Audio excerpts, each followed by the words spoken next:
El aire de Normandía, denso por el humo de la batalla, se cernía sobre los campos recién conquistados.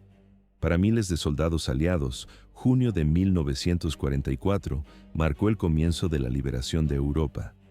Pero para algunos, sobrevivir al desembarco fue solo el preludio de un destino mucho más oscuro. Capturados en los primeros combates, estos jóvenes esperaban el trato reservado a los prisioneros de guerra.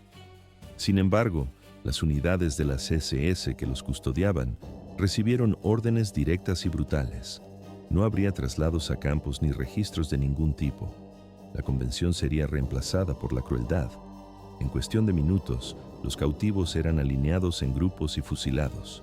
No se trataba de un exceso aislado en el fragor de la lucha, sino de un crimen deliberado, ejecutado bajo un mando claro y preciso. La orden era eliminar a los prisioneros en el acto.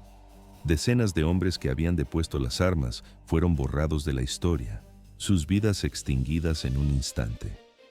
El eco de aquellos disparos resonaría mucho más allá de los campos de Normandía, dejando una sombra imborrable sobre el legado de la liberación. Bajo un cielo plomizo, la memoria de la campaña de Normandía se agita con el recuerdo del acero. Para los canadienses, aquel día quedaría grabado como el momento en que rompieron el muro en la playa de Juno. El amanecer del 6 de junio de 1944 reveló en la costa francesa la mayor operación militar ejecutada en Europa Occidental durante toda la guerra. Aquella jornada, conocida como el Día D, representaba la apertura de un frente decisivo contra Alemania. Esa mañana, una inmensa fuerza aliada se desplegó sobre 5 playas designadas como Utah, Omaha, Gold, Juno y Sword.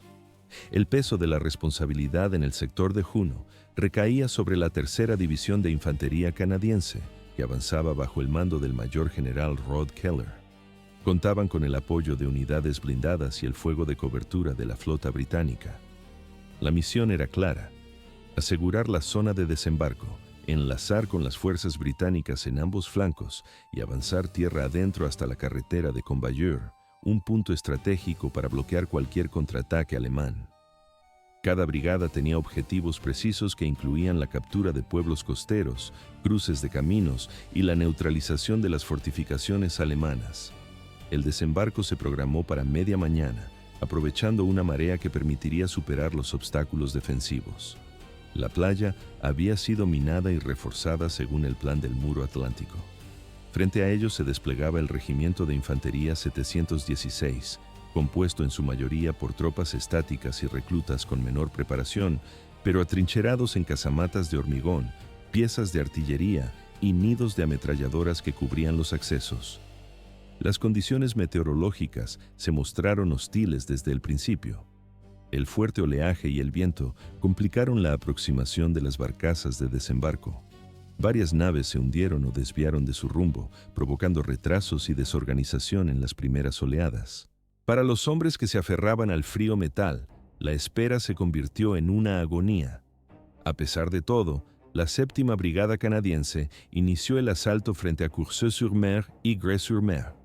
El Regimiento Royal Winnipeg y el Queen's Own Regiment of Canada tocaron tierra bajo un fuego intensísimo de ametralladoras MG-42, cañones antitanque y artillería costera. Los soldados tuvieron que abrirse paso entre alambre de espino y obstáculos de acero mientras el aire silbaba a su alrededor. Mientras tanto, la 8ª Brigada desembarcaba frente a Bernier-sur-Mer y Saint-Aubin. El Regimiento North Shore de Nuevo Brunswick y los Queen's Own Rifles of Canada se enfrentaron a fortificaciones urbanas situadas cerca de la línea de costa. Los ingenieros de combate usaron cargas explosivas para abrir brechas en los muros y avanzar calle por calle. En Berniers, la infantería quedó contenida hasta que los tanques Sherman lograron desembarcar y proporcionar fuego de apoyo directo contra los búnkeres. El apoyo naval jugó un papel esencial. Destructores británicos y canadienses se aproximaron a la costa para batir con su artillería las posiciones enemigas, destruyendo piezas que frenaban el avance. La aviación aliada también intervino, aunque con resultados limitados debido al mal tiempo y a la dispersión de las bombas lanzadas antes del desembarco. Una vez superada la franja costera, la 7ª Brigada logró asegurar Courseulles y penetrar hacia los cruces de carreteras del interior. Los Queenston Rifles of Canada sufrieron pérdidas significativas en el combate casa por casa, pero consiguieron expulsar a la guarnición alemana. Los Royal Winnipeg Rifles continuaron el avance hacia Grey, donde encontraron una resistencia más dispersa. Por su parte, la 8ª Brigada aseguró Berniers tras prolongadas escaramuzas y se dirigió hacia Beny-sur-Mer. Allí, el Regimiento 716 aún mantenía nidos de resistencia con francotiradores y ametralladoras que ralentizaban la progresión. Cada metro ganado se pagaba con sangre y la 9ª Brigada ya se preparaba para desembarcar en las batallas que seguirían. El estruendo de las ametralladoras alemanas ahogaba las órdenes en la playa. Cada metro de arena se pagaba con sangre. En oleadas sucesivas, la 9ª Brigada desembarcaba con la vista puesta en Carpiquet y el aeródromo de Caen. Pero el plan chocó con la realidad del terreno. El avance se tornó lento y agónico, frenado por contraataques alemanes que surgían en puntos dispersos, obligando a consolidar posiciones intermedias y a posponer la captura del aeródromo. Aún así, los canadienses lograron abrirse paso varios kilómetros tierra adentro, asegurando enclaves clave, aunque no todos los objetivos iniciales cayeron. El precio fue terrible. Más de 1000 hombres, entre muertos, heridos y desaparecidos, quedaron en el sector Juno. Sin embargo, su avance fue el más profundo de todas las playas aliadas. A diferencia de Omaha, donde las fuerzas estadounidenses apenas lograron establecer una cabeza de playa, el sector canadiense consiguió enlazar con las tropas británicas de Gold y Sword. Esta unión forjó una línea de frente continua, un muro que garantizaba la estabilidad de toda la operación. El Regimiento 716 alemán quedó prácticamente aniquilado tras la jornada, con incontables soldados muertos o capturados. Pero las fuerzas de la retaguardia alemana permanecían intactas. Al sur de Caen, la 21ª División Panzer aguardaba, y junto a ella, una amenaza aún más temible: la 12ª División Panzer Hitlerjugend. La respuesta alemana se vio paralizada por una cadena de mando rota. Las órdenes para movilizar las reservas acorazadas no llegaron hasta bien entrada la tarde. El propio Hitler no había sido informado en las primeras horas tras el desembarco, y su autorización era indispensable. Este retraso fatal limitó la capacidad alemana para lanzar un contraataque inmediato y concedió a los canadienses un tiempo precioso para afianzar sus posiciones. Mientras tanto, en el caos del avance, grupos de soldados alemanes comenzaban a ser capturados. Algunos se rendían al instante, otros ofrecían una resistencia desesperada antes de caer. El número de cautivos crecía con rapidez y la retaguardia canadiense carecía de estructuras para custodiarlos. Se improvisaron campos de prisioneros a la espera de su traslado a Inglaterra. Al mismo tiempo, en la confusión de los combates, algunos canadienses también caían en manos enemigas, aislados en pueblos y campos de cultivo. Al caer la noche del 6 de junio, el frente canadiense se había adentrado en territorio ocupado, pero la línea seguía siendo frágil. Los mandos ordenaron consolidar cada metro ganado, anticipando la inminente llegada de refuerzos alemanes. La sombra de la 12ª SS Panzer se cernía al sur de Caen, un presagio de las batallas que estaban por venir. Aquella juventud de hierro, la división Hitlerjugend, había nacido de la desesperación. En el verano de 1943, tras las devastadoras derrotas en el frente oriental, el alto mando alemán impulsó la creación de nuevas divisiones acorazadas. Entre ellas surgió la 12ª División Panzer de las SS. Esta unidad se distinguía de otras formaciones de las Waffen-SS por su singular composición. La mayoría de sus miembros eran jóvenes reclutas de las juventudes hitlerianas, muchachos de entre 16 y 18 años. El régimen buscaba transformar la doctrina política inculcada desde la infancia en una fuerza militar fanática y disciplinada. El proceso se inició en junio de ese año, bajo la supervisión directa de las SS y con la aprobación personal de Heinrich Himmler. Aunque su experiencia en combate era nula, estos jóvenes habían pasado su niñez bajo un intenso adoctrinamiento ideológico y una preparación física constante. Desde los 10 años, su vida eran marchas, campamentos y entrenamiento básico con armas, lo que facilitó su brutal transición a la maquinaria de guerra. En los campos de entrenamiento de la Europa ocupada, una nueva clase de soldado estaba siendo forjada en el fuego de la ideología. Una generación perdida para la paz estaba a punto de ser entregada a la guerra. Para compensar la abrumadora inexperiencia de los reclutas, se asignó a la división un núcleo de oficiales y suboficiales veteranos. Muchos de ellos provenían de la primera división SS Leibstandarte Adolf Hitler, curtidos en el frente oriental. Traían consigo no solo el conocimiento táctico de la ofensiva y la defensa, sino también los métodos de represión brutal contra la población civil que habían perfeccionado en el este. Esta fusión de juventud adoctrinada y liderazgo endurecido daría forma al carácter implacable de la nueva división. Entre el verano de 1943 y la primavera de 1944, los jóvenes aprendieron el manejo de armas ligeras, tácticas de infantería y el combate cuerpo a cuerpo. También fueron instruidos en el uso de vehículos blindados y armamento pesado, pues la unidad fue concebida desde su origen como una potente división Panzer. Las jornadas extenuantes combinaban un entrenamiento físico intensivo con la instrucción militar, pero el martilleo más constante era el ideológico, impartido en charlas políticas diarias por oficiales de las SS. La estructura final incluía regimientos de granaderos Panzer, un regimiento blindado, unidades de reconocimiento, artillería, zapadores y servicios logísticos. A finales de 1943, la división contaba con unos 20.000 hombres, con los jóvenes formando la infantería y los veteranos en los mandos y especialidades técnicas. Al frente de estos jóvenes se colocaron hombres como Kurt Meyer, conocido como Panzer Meyer, nacido en 1910 y miembro de las SS desde 1930. Había acumulado una vasta experiencia en operaciones relámpago durante la campaña de Ucrania. Su estilo de mando se definía por una agresividad implacable y una disposición a emplear tácticas extremas contra el enemigo. Otro líder clave era Wilhelm Mohnke, un veterano de múltiples campañas desde Polonia y Francia hasta la Unión Soviética. Su reputación de lealtad absoluta al régimen y su experiencia en operaciones represivas reforzaron la orientación ideológica de la división. Junto a ellos, figuras como Hubert Meyer completaban el Estado Mayor, bajo el mando inicial de Fritz Witt, un veterano reconocido por su capacidad organizativa.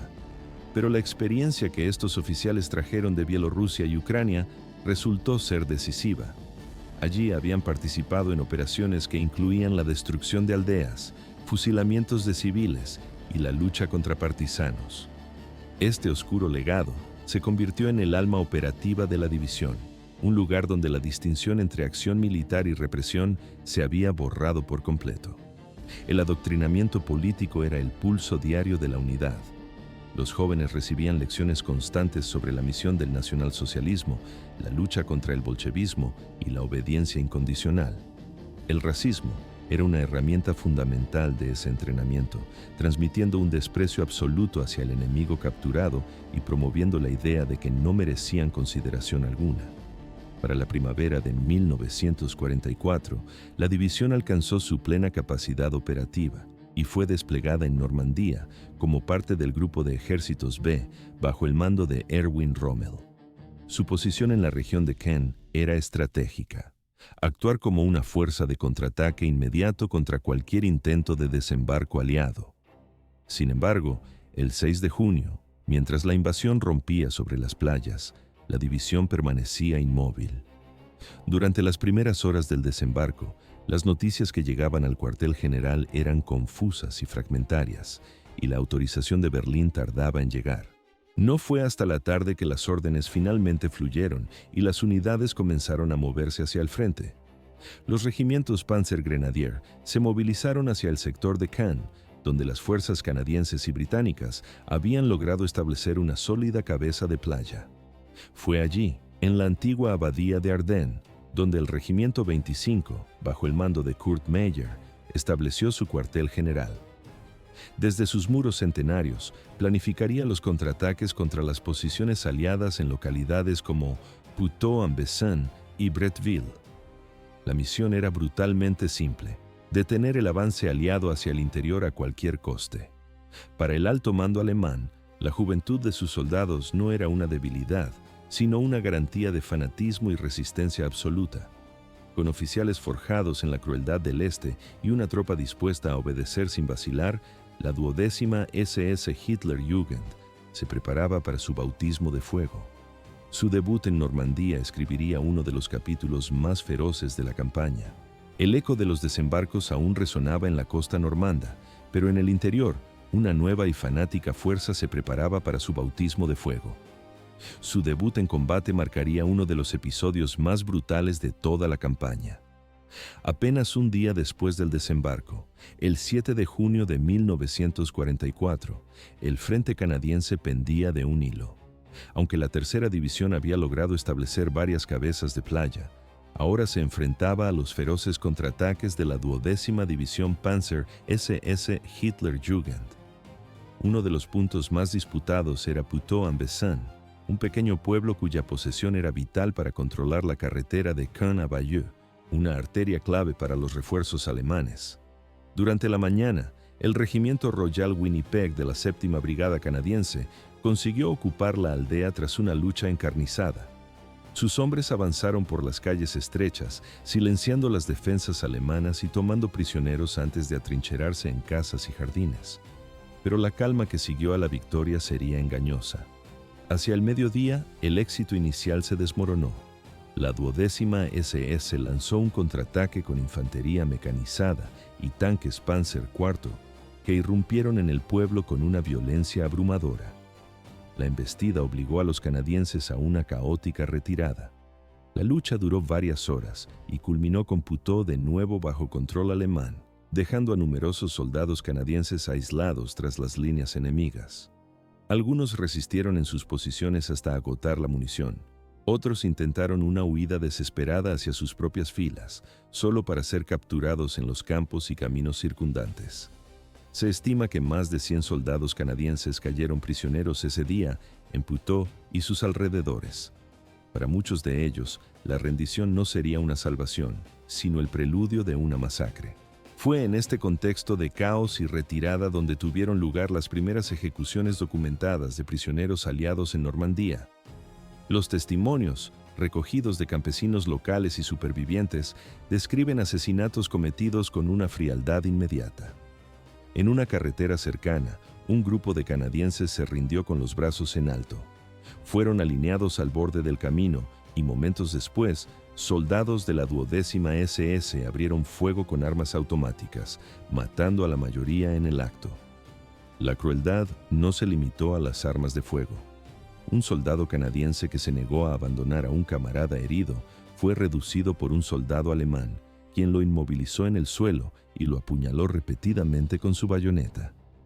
Al herido, incapaz de moverse, lo remataron poco después con un disparo a quemarropa. Otros sufrieron una violencia extrema antes de la ejecución, con huesos fracturados por culatazos de fusil, seguidos de disparos en la cabeza. Los habitantes de Puteaux-en-Bessin observaban estas escenas desde la distancia, paralizados. Tras el combate, miembros de la 12ª SS obligaron a los campesinos a enterrar los cuerpos en fosas improvisadas junto a los caminos. Los aldeanos recordaban que varios cadáveres presentaban heridas de bayoneta, además de los impactos de bala, una prueba silenciosa de la brutalidad de sus muertes. No obstante, la violencia no fue uniforme. Algunos testimonios indican que un oficial alemán de alto rango intervino para impedir la ejecución de un grupo de prisioneros, ordenando su traslado a la retaguardia. Pero su gesto de humanidad fue una excepción en un torbellino de violencia que ya no podía ser contenido, pues otros destacamentos de la misma división continuaron matando cautivos en sectores vecinos. Para los canadienses que se rindieron en Puteaux, la supervivencia era una lotería. Algunos lograron escapar y más tarde relataron cómo vieron a sus compañeros ser abatidos tras entregar las armas. En ciertos casos, los prisioneros eran registrados en busca de documentos y ejecutados de inmediato. Estas prácticas se repitieron en varias localidades cercanas durante el 7 y el 8 de junio. El número exacto de víctimas en Puteaux nunca pudo establecerse con precisión, pero los informes canadienses posteriores coincidieron en que varias decenas de prisioneros fueron asesinados tras su captura. Otros fueron llevados a la abadía de Ardennes, donde les aguardaba un destino diferente en los días venideros.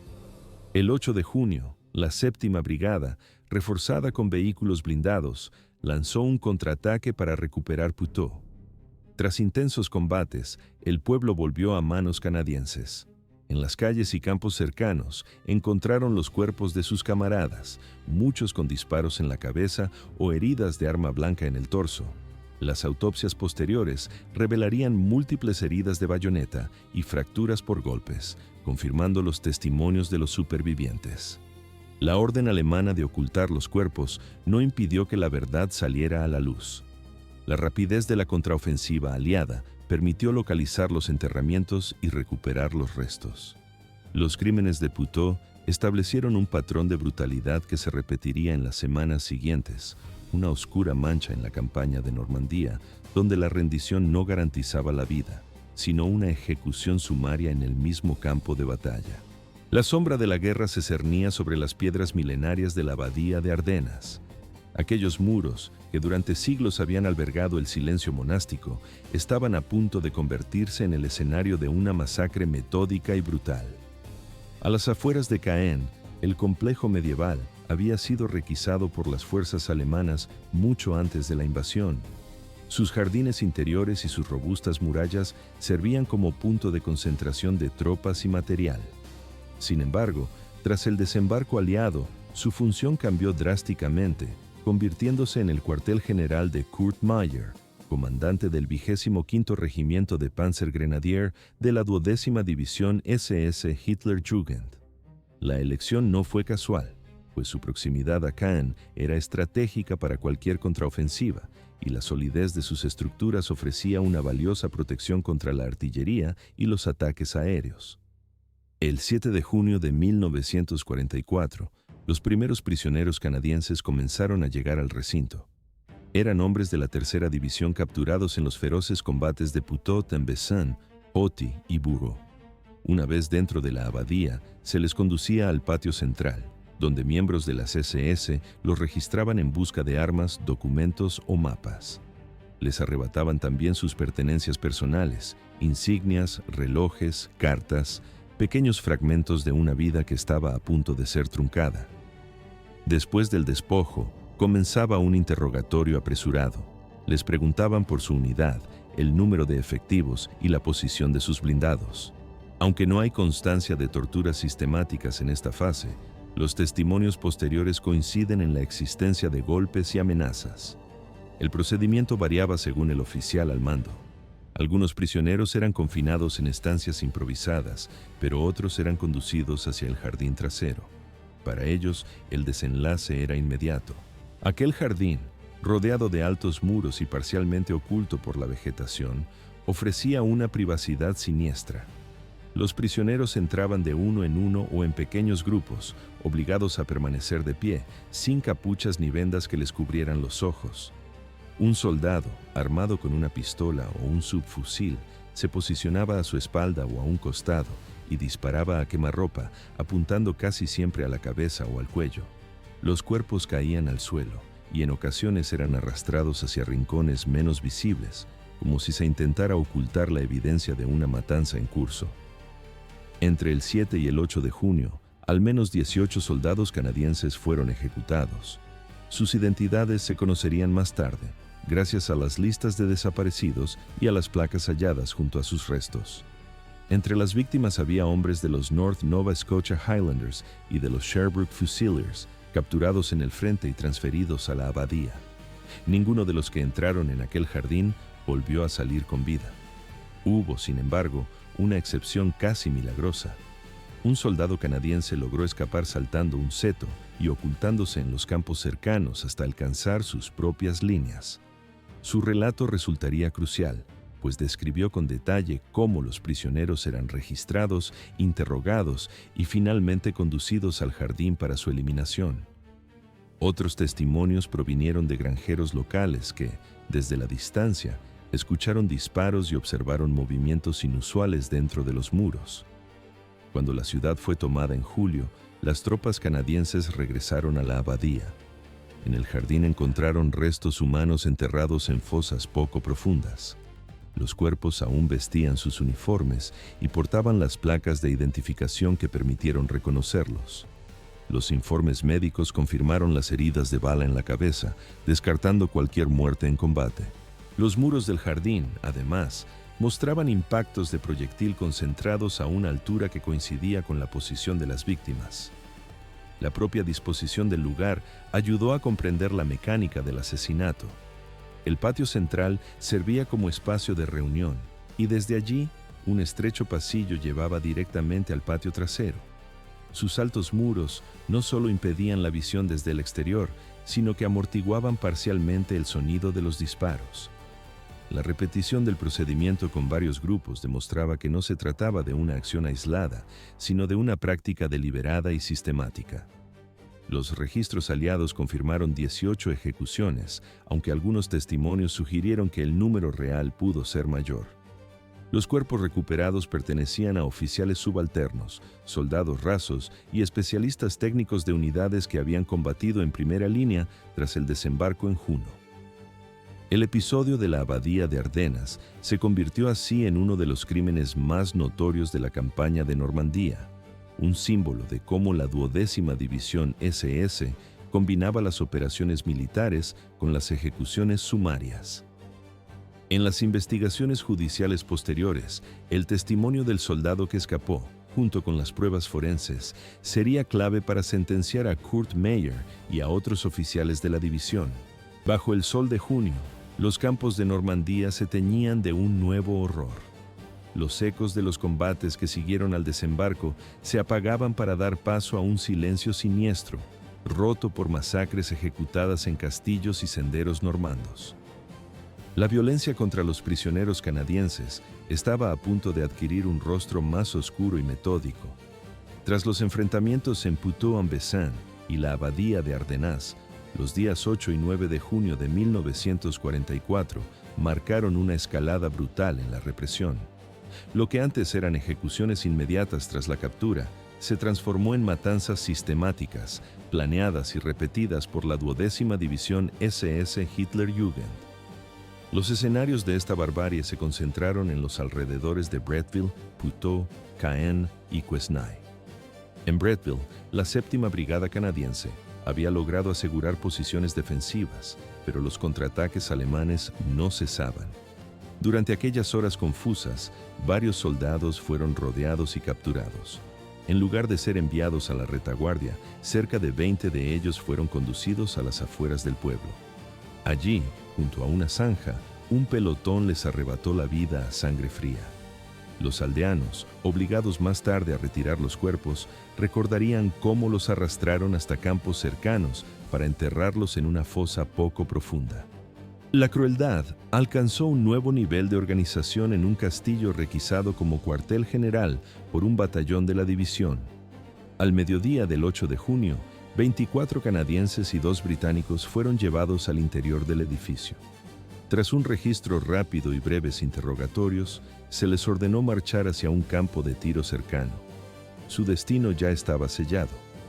Allí, los 26 prisioneros fueron obligados a formar una línea, con las manos en alto o tras la nuca. Frente a ellos, un pelotón de granaderos Panzer aguardaba la orden. Al recibirla, el eco de los fusiles y las ametralladoras resonó en el jardín. La mayoría cayó al instante. Los que aún se movían fueron rematados con disparos a quemarropa. Entre las víctimas se encontraba un médico canadiense, claramente identificado con un brazalete de la Cruz Roja. Su ejecución, a pesar de la protección internacional que lo amparaba, demostraba que la eliminación de prisioneros era una decisión consciente. Las investigaciones posteriores confirmaron que se trató de una ejecución colectiva y planificada. Los cuerpos recuperados mostraban impactos frontales y traseros, agrupados en un área reducida. El hallazgo del uniforme médico intacto reforzó la evidencia de que no hubo error alguno en su identificación.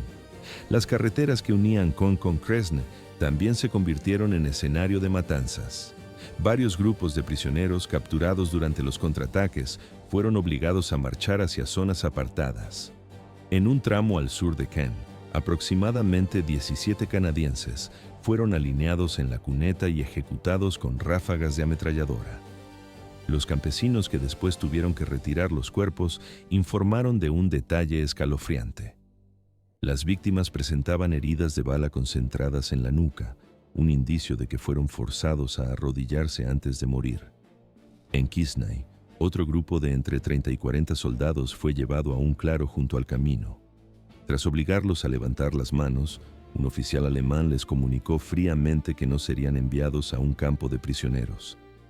Acto seguido, se dio la orden de abrir fuego. La mayoría murió en el acto, pero algunos intentaron huir. 5 hombres lograron escapar inicialmente, aunque 4 fueron abatidos durante la persecución. Solo uno consiguió llegar a las líneas canadienses para dar testimonio de lo ocurrido. Cuando la zona fue liberada, se encontraron fosas con restos que presentaban múltiples impactos y, en algunos casos, manos atadas con correas. Los relatos de quienes lograron escapar pintaban un cuadro aterradoramente coherente. Un soldado contó que, al comenzar los disparos, se dejó caer al suelo fingiendo estar muerto y logró huir durante la noche. Otros narraron que permanecieron inmóviles bajo los cuerpos de sus camaradas hasta que las SS se retiraron. Estas coincidencias revelaban un patrón claro: grupos alineados, fuego de ametralladora y, a menudo, disparos individuales a corta distancia para rematar a los supervivientes. Los informes aliados corroboraron estos relatos con las autopsias. Los cuerpos mostraban disparos concentrados en la cabeza y el torso, así como ataduras en manos y muñecas en algunos casos. Los resultados médicos confirmaron que no se trataba de muertes en combate, sino de ejecuciones sumarias. A partir del 8 de junio, la violencia contra los prisioneros canadienses dejó de ser un acto aislado para convertirse en una práctica común en el sector de la 12ª SS. La secuencia era siempre la misma: captura, registro rápido, interrogatorio breve y ejecución en grupo. Los lugares variaban entre zanjas, campos abiertos o jardines de edificios requisados, pero la mecánica se repetía de forma idéntica. La magnitud de estas masacres quedó reflejada en las cifras estimadas por los informes aliados. Entre el 7 y el 10 de junio, en las inmediaciones de Puto, Bretteville y Quesnay, se calcula que entre 80 y 100 prisioneros fueron ejecutados. La mayoría eran canadienses, aunque también había británicos. Los registros de desaparecidos, cotejados con los cuerpos exhumados, demostraron que numerosos hombres reportados como prisioneros de guerra nunca llegaron a los campos de la retaguardia. Los testimonios de los que lograron escapar fueron decisivos para reconstruir las masacres y establecer con claridad su mecánica repetitiva. Describieron filas de 10, 20 o 40 hombres alineados en claros o zanjas, tiroteos con ametralladoras y disparos de remate. Las órdenes eran dadas por oficiales o suboficiales presentes, sin improvisación aparente. La repetición de estos actos en distintos lugares durante un breve periodo indica que la práctica era, como mínimo, tolerada por los mandos de la división. La estructura de mando de la 12ª SS otorgaba cierta autonomía a los jefes de compañía y batallón, lo que explica las diferencias en el número de víctimas y en la ubicación de las masacres. Sin embargo, la similitud en los métodos apunta a una directriz común: evitar el traslado de grandes grupos de prisioneros y eliminarlos en el mismo lugar de captura. En pocos días, el procedimiento se había sistematizado, convirtiéndose en parte del modus operandi de la división. Las matanzas de aquellas jornadas se distinguían de las ejecuciones inmediatas en Puto por su escala y organización. Mientras en Puto la violencia surgió en medio del combate urbano, en los castillos, carreteras y campos abiertos, las ejecuciones siguieron protocolos más elaborados. Aquella evolución marcó un punto de inflexión, consolidando un patrón de represión sistemática a lo largo de todo el sector canadiense.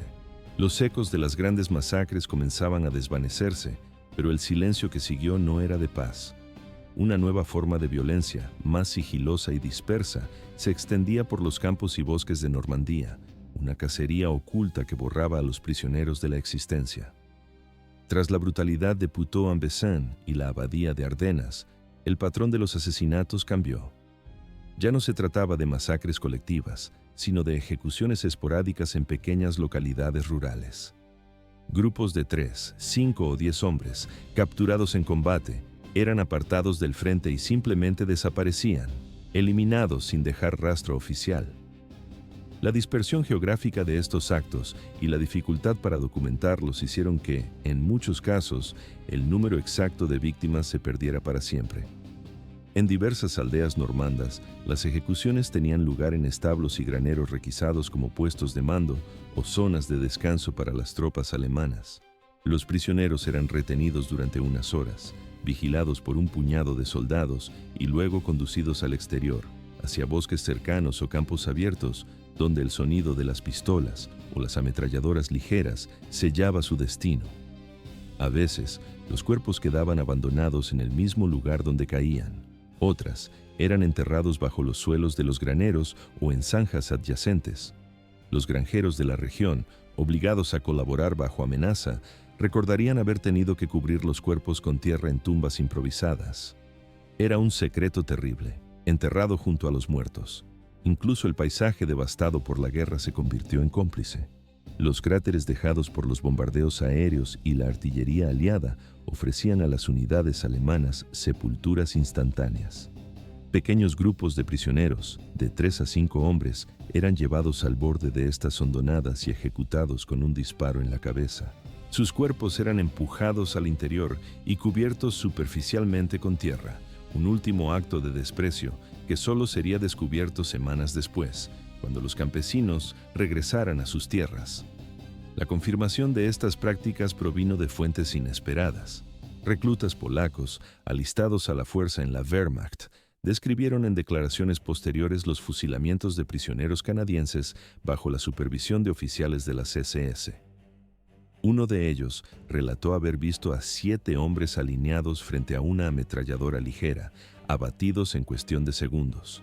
Otro afirmó que, tras la ejecución, los cuerpos fueron cubiertos con ramas y tierra en un bosque, sin un entierro formal. Incluso los prisioneros alemanes capturados por los aliados corroboraron la existencia de estas órdenes. Soldados de la Wehrmacht, asignados a la retaguardia, reconocieron que la eliminación de prisioneros era un secreto a voces dentro de las tropas. Algunos afirmaron haber presenciado los fusilamientos, otros haber escuchado los disparos y recibido la información de sus camaradas. Sus testimonios ofrecieron una visión interna de la 12ª SS, donde matar prisioneros se había normalizado hasta convertirse en un procedimiento operativo estándar. Pero el problema más desolador para los investigadores fue la ausencia de cuerpos. Se registraron las desapariciones de entre 15 y 20 canadienses cuyo destino nunca pudo confirmarse. Sus nombres figuraban en las listas de desaparecidos, pero no había constancia de que hubieran llegado a campos de prisioneros en Alemania ni de que hubieran sobrevivido a la guerra. La conclusión más probable era que habían sido ejecutados en lugares remotos y enterrados en tumbas que jamás fueron localizadas. La población civil, atrapada en el fuego cruzado, se convirtió en testigo indirecto de estos horrores. En varias aldeas, campesinos y vecinos vieron cómo pequeños grupos de prisioneros eran conducidos a establos, bosques o campos, y poco después escuchaban el eco seco de los disparos.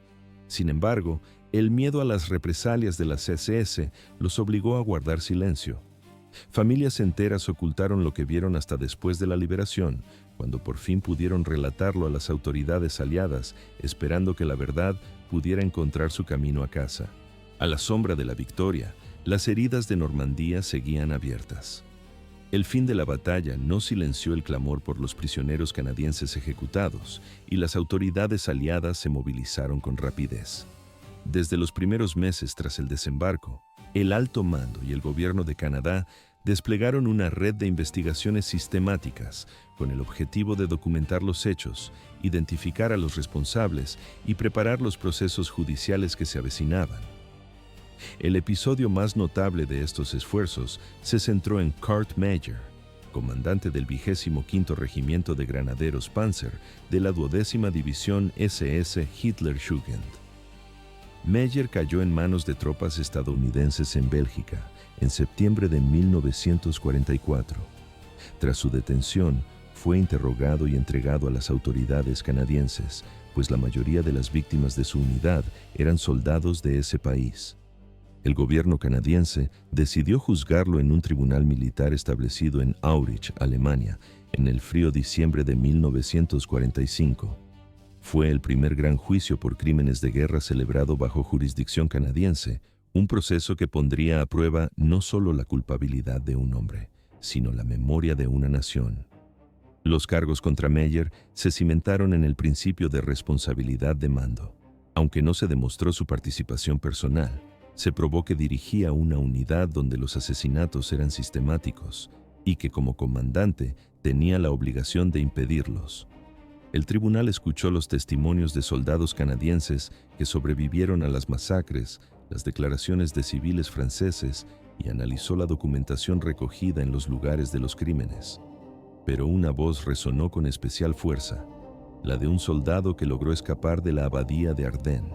Su detallado relato de los interrogatorios y las ejecuciones en el jardín resultó demoledor y fue respaldado por los fríos informes forenses de los cuerpos exhumados que confirmaban muertes por disparos a quemarropa.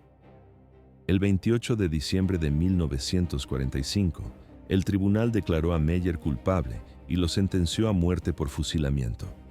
Pero el eco del martillo del juez aún no se había apagado cuando, en enero de 1946, el general Harry Crater conmutó la pena por cadena perpetua. La decisión se basó en la dificultad de probar que Meyer hubiera dado órdenes directas, aunque su responsabilidad como superior se mantuvo intacta. Meyer fue trasladado a Canadá para cumplir su condena en la prisión de Dorchester, en Nuevo Brunswick. Permaneció allí hasta 1951, cuando fue devuelto a Alemania para completar la pena en una prisión militar británica. Finalmente, en 1954, fue liberado tras haber cumplido 9 años de reclusión. Su liberación desató una profunda controversia en Canadá, donde las familias de las víctimas sintieron que la justicia había sido insuficiente. Más allá del juicio a Meyer, se celebraron otros procesos menores contra oficiales y suboficiales de la 12ª SS, pero la mayoría enfrentó enormes dificultades. Las órdenes se habían dado verbalmente, las pruebas eran limitadas y los testigos escaseaban. Como consecuencia, solo un pequeño número de acusados recibió sentencias significativas. La justicia, en muchos casos, se desvanecía entre la niebla de la guerra. Uno de los casos más discutidos fue el de Wilhelm Mohnke. Como comandante de batallón, estuvo indirectamente implicado en varias masacres, pero tras ser capturado por los soviéticos y liberado en 1955, nunca fue procesado por los crímenes de Normandía. La ausencia de pruebas directas que lo vincularan a órdenes específicas impidió un juicio formal. Hasta su muerte en el año 2001, Mohnke permaneció como una figura controvertida, señalado por la responsabilidad moral, pero nunca alcanzado por la condena judicial. Era un recordatorio amargo de que, para muchas de las víctimas, la memoria sería la única justicia posible. Tras el estruendo de la batalla, un silencio pesado se asentó sobre Normandía. Pero en Canadá, el recuerdo de sus hijos caídos apenas comenzaba a resonar, exigiendo justicia y memoria. Desde los primeros años de la posguerra, la piedra y el bronce comenzaron a hablar en Normandía. En Orty, placas conmemorativas susurraban los nombres de los soldados caídos en junio de 1944. La abadía de Ardenas, escenario de la masacre, se transformó en un santuario de memoria permanente, donde las inscripciones y las ceremonias honraban a los 18 hombres ejecutados en su jardín. Mientras tanto, la historiografía canadiense se sumergía en el análisis de aquellos días oscuros. Libros, artículos y documentales desentrañaban la magnitud de las masacres y su profundo impacto en la moral de las tropas. La Canadian Broadcasting Corporation dio voz a los veteranos y a los familiares de las víctimas, consolidando en la conciencia pública el relato de aquellos crímenes. El juicio de Meyer, en particular, se convirtió en el epicentro de un examen exhaustivo, tanto desde la perspectiva legal como militar. Los archivos judiciales de Aurich se conservan como un testimonio esencial de los esfuerzos por establecer responsabilidades en la cadena de mando. Pero demostrar la culpa de un comandante por los actos de sus subordinados abriría un nuevo y complejo capítulo en la justicia de guerra. A nivel internacional, los episodios de Normandía se insertaron en el vasto y sombrío marco de los crímenes de guerra nazis. Aunque su escala era menor que la del Frente Oriental, su gravedad residía en un hecho incontestable. Se cometieron contra tropas regulares de un ejército aliado, en una fase avanzada de la guerra y en flagrante violación de normas universalmente reconocidas.